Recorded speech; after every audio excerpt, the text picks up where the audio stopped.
Becoming the first Indian content creator to have a Spotify exclusive podcast. He's an entrepreneur, a motivational speaker, a YouTuber, and so much more.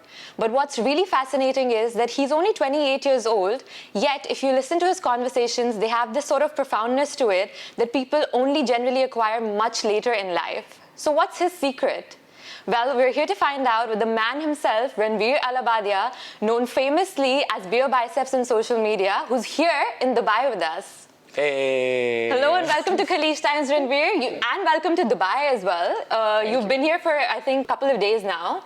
So what's been your Dubai experience so far? What have you been doing? It's been fantastic. I'm actually here on a shoot trip, so I've been here slightly longer than that, but it's been crazy. What I love about this place is the cosmopolitan culture. Where do you get this curiosity streak in you? Like, why are you so interested to know people's mind so deeply? I don't know why. When I was a kid, and I used to ask a lot of questions about why the moon is round or why the sun is so bright, I used to always be shut up as a kid. So, I always promised myself that when I grow up, I'm going to be the person who asks a lot of questions, and I just think I'm fueling that. But moreover, it's just about like having good conversation. Like I'm really enjoying this also, just connecting with another human being. I think that really is my high in life, maybe. But in a South Asian family, it's not every day that you see an engineer quit his job and then become a podcaster at a time when podcast wasn't even that famous. That surely draws a lot of eyeballs. How did you pass that sort of judgment phase? Yeah, so it was difficult, but I'll tell you, here's a hack for brown families. If you show them the money, then that's it.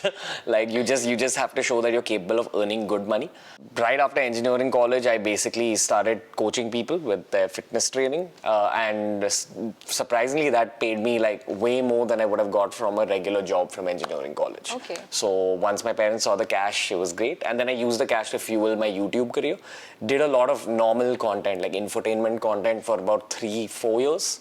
And when I ran out of that is when I thought that, okay, now I don't have any more knowledge to put out for the world. Now let me learn more, but let me record the process of learning as well. That's what the podcast was. Yeah, talking about your YouTube and the content that you create, you're sort of known to be very candid in the questions that you ask people, which is what is very refreshing probably. Are you not, does that come from a place of not being fearful of anything? So when you write a lot, I feel like you become good with your words, and I know that some of the questions are really upfront and rude. Sometimes I ask people about their own death and all that, but if you sugarcoat it a little bit before asking the question, people allow you to ask almost anything. Everyone wants to have a deep conversation.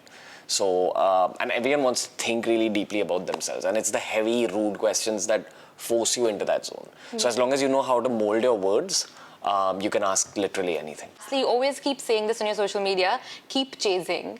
I wanted to know, at this phase of your career, what are you chasing now? I'm chasing marriage. I want to get... I did not expect that. Because this life is really crazy. There's too much to do. Okay. And there is a lack of stability in my head right now. So I've also realized, I've lived for 28, almost 29 years on this planet. So you learn certain things about yourself. And I'm very happy to get married soon. Yeah. But I'm not chasing it actively. I'll let it come to me. Yeah, just like everything else that's come to you. I think there's a right time for everything. And if you scan all the best people and most important people you've met in your life, you've never gone out chasing them. They've always come to you, at least for me. Yeah, well, people are listening to this, so here's to hoping the right person is listening too. But thank you, Ranveer. It's been an absolute pleasure to have you with us today, and best of luck for everything you do in the future. I'm glad. Thank you. This was a lot of fun. I think you should start your own podcast. Oh my God. Did we get that on camera? Okay, that's my proof. But thank you.